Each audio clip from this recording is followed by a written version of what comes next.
ini Ibu akan mencontohkan cara pemeriksaan DDST atau kita kenal dengan Jennifer 2. Tujuannya adalah untuk screening perkembangan anak usia 0 sampai 6 tahun ya. Alat yang kita butuhkan yang pertama adalah form DDST seperti ini.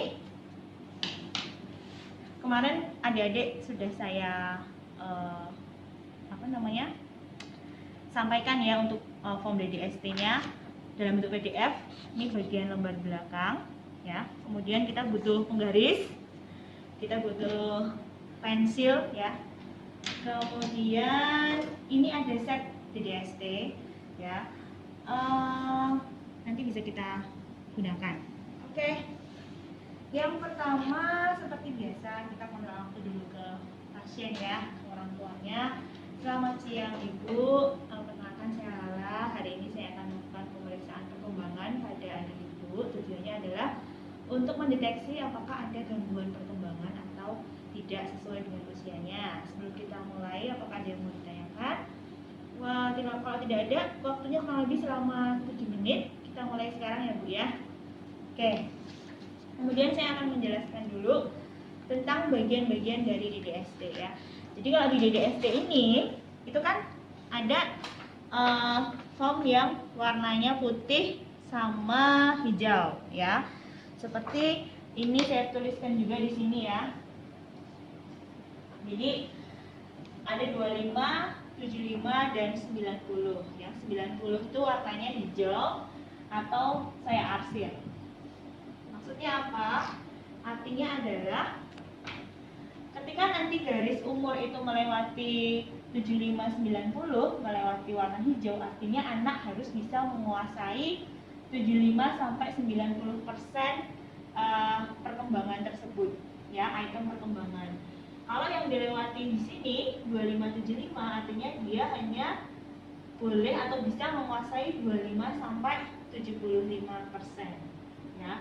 Kemudian di sini ada L itu artinya laporan. Laporan itu kita bisa tanya ke ibunya atau ke pengasuhnya apakah anak bisa melakukan atau tidak ya. Jadi kalau L itu bisa ditanya, namanya laporan. Tapi kalau tidak ada seperti ini berarti kita harus menguji cobakan ke anak ya.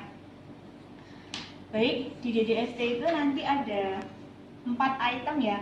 Ada persona sosial, ada motorik halus, ada bahasa dan motorik kasar. Kita harus mulai pemeriksaan dari atas ya, nggak boleh loncat-loncat. Oh, saya mau ke motorik dulu, kemudian saya mau ke bahasa dulu, tidak boleh. Kenapa? Ini sudah diurutkan. Oke, jadi kenapa dari atas ke bawah? Karena tadi ya, yang membutuhkan energi paling sedikit ke yang banyak. Kalau kita mau periksa dari motorik kasar dulu, takutnya nanti anak capek. Ya, kalau anak capek, nanti pasti dia nggak mau melakukan pemeriksaan selanjutnya. Nah, itu malah akan menyusahkan kita. Karena sebenarnya nanti di kesimpulan DDST itu ada untestable. Anak tidak mau dites dan itu tidak boleh kita paksakan. Ya, jadi kita mulai dari persona sosial, motorik halus, bahasa, kemudian motorik kasar. Ya, sebelumnya kita akan menanyakan dulu tanggal lahir anak berapa. Ya, di sini sudah coba saya buat kasus, misalnya ada seorang anak laki-laki, dia tanggal lahirnya adalah 7 Februari 2019. Kemudian tanggal pemeriksaan hari ini tanggal 6 Januari 2021 ya. Kita akan kurangkan ya tanggal pemeriksaan dikurangi tanggal lahir, yaitu untuk menghitung usia anak.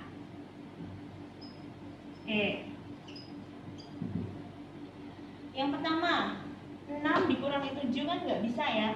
Jadi kita pinjam 1 bulan ya, 1 bulan 1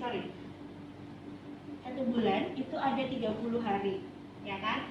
Walaupun misalnya ada 31, ada 29, kita bulatkan semuanya 30 ya. Kita pinjam 1 bulan, berarti kan tambah 30 tambah 6 36. 36 dikurangi 7 9. Kemudian ini tadi 1 kan udah dipinjam kan, jadinya 0 kan ini kan. Nah, 0 dikurangi 2 kan nggak bisa. Kita pinjam lagi 1.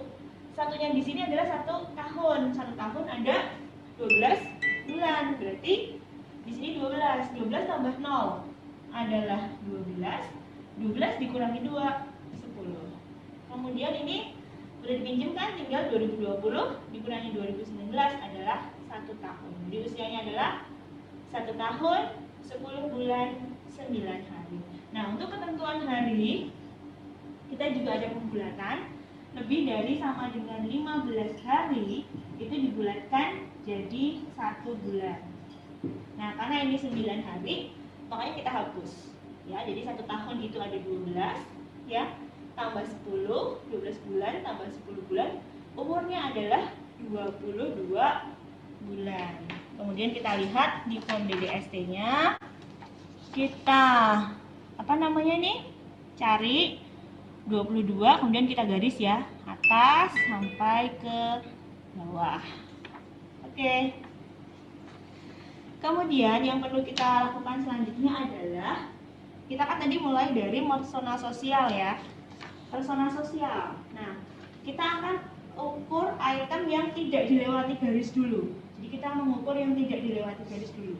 Kan ini ada item yang dilewati, ada item yang tidak dilewati. Nah, sekarang kita cek. Item yang tidak dilewati adalah menggunakan sendok atau garpu. Ini ada huruf L-nya, berarti kita boleh nanya ke orang tua. Bu, anaknya sudah bisa menggunakan sendok atau garpu? Sudah. Oke. Kalau sudah, kita kasih P. P itu artinya pas atau lulus. Kalau F itu gagal, fail, gagal ya. Orangnya udah bisa menggunakan sendok garpu, kemudian turun lagi membantu di rumah. Anaknya udah bisa bantu di rumah, Bu, misalnya nyapu-nyapu gitu? Bisa. Udah ya. Jadi kita kasih P. Kemudian di sini ada minum dengan cangkir, L lagi. Bisa minum dengan cangkir? Bisa. Bisa. Oke. Nah, kalau sudah ketemu 3 kali P, jadi kalau sudah ketemu 3 kali P, maka kita boleh lanjut ke item yang dilewati garis ya. Alatnya adalah tadi ketemu 3 kali P. Kalau misalnya ada pertanyaan, Bu, kalau misalnya ini enggak P, Bu, ini F, atau dia nggak bisa. Oke, nggak apa-apa kalau dia nggak bisa, berarti kita masih turun lagi 1 ya, item di bawahnya. Apa tadi? Menirukan kegiatan. Misalnya ibunya lagi ngepel, dia ngikut ngepel ya, walaupun ngepelnya itu nggak sesuai dengan ibunya, nggak mirip, tapi dia udah mulai ngikut, berarti dia bisa. Nah, berarti ini adalah P gitu ya. Ini P. Nah, jadi kan udah ketemu 3, 1, 2, 3. Lalu kita lanjut ke item selanjutnya ya. Kalau ini F lagi, ya pokoknya turun lagi sampai ketemu 3 kali P ya. Kemudian di item yang selanjutnya kita coba dari mulai atas dulu ya. Apa ini? Cuci dan mengeringkan tangan. Udah bisa, Bu, cuci dan mengeringkan tangan sendiri? Bisa. Nah, oke. Kita kasih P. Kemudian apalagi nih? Gosok gigi dengan bantuan. Nah, di sini kan ada L3. Di sini ada tulisan L3. Maksudnya 3 itu apa? Nah, itu ada keterangannya di belakang ya. Jadi teman-teman bisa baca. 3. Orang tua dapat menolong mengarahkan sikat gigi dan menaruh odol di sikat. Oh, anak saya udah bisa kok, saya arahkan, saya kasihin odol, dia udah bisa. Oke, berarti kita kasih P. Oke, kemudian memakai baju sendiri. Bisa belum? Belum, dipakaikan. Oke, berarti ini F. Kemudian menyuapi boneka. Nah, kalau ini kan nggak ada huruf L-nya ya. Artinya kita harus ada boneka, kemudian kita ada sendok, suruh dia, nih Dek, tolong bonekanya disuapin ya. Oh, misalnya nggak bisa karena dia nyuapinya nggak di mulut, tapi sendoknya diarahkan ke mata ya, berarti ini F. Kemudian membuka pakaian sendiri. Membuka pakaian sendiri belum bisa. Oke, berarti F. Berarti sudah ya, sudah semua kita ukur. Nah, yang terakhir adalah mengukur yang di atas.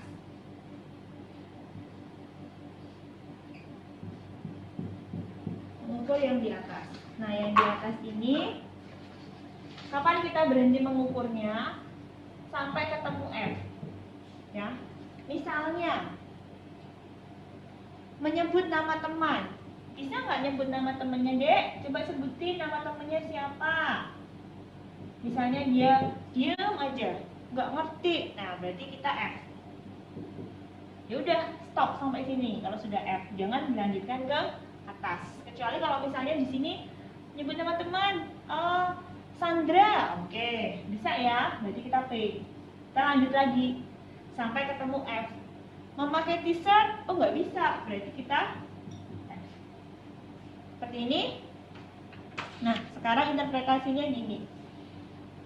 Kalau misalnya kan ada nih yang namanya caution, ada yang namanya normal, ada yang namanya delay. Bedanya apa? Kalau caution itu dia kalau normal itu dia gagal atau lulus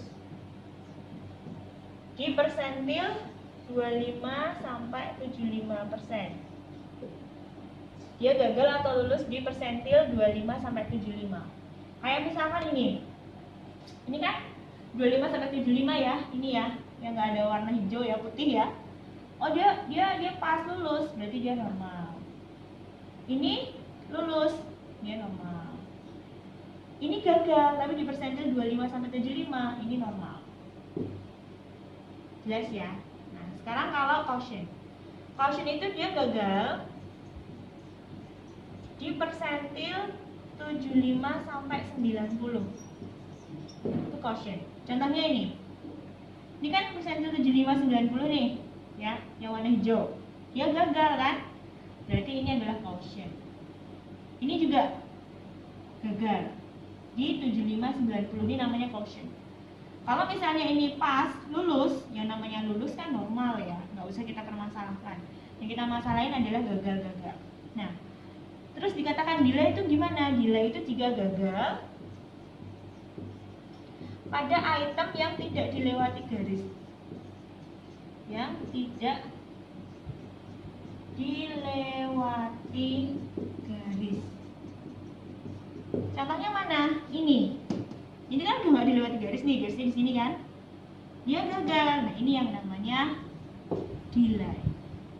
Kalau normal, kalau lulus pasti normal ya. Tapi ini gagal di item yang tidak dilewati garis. Nah, jadi kita punya 3 ya interpretasi, ada normal, ada caution, dan ada delay. Nah, kemudian kesimpulan terakhir dari DDST itu adalah apakah anaknya normal atau suspek. Dikatakan normal kalau ketemu satu caution.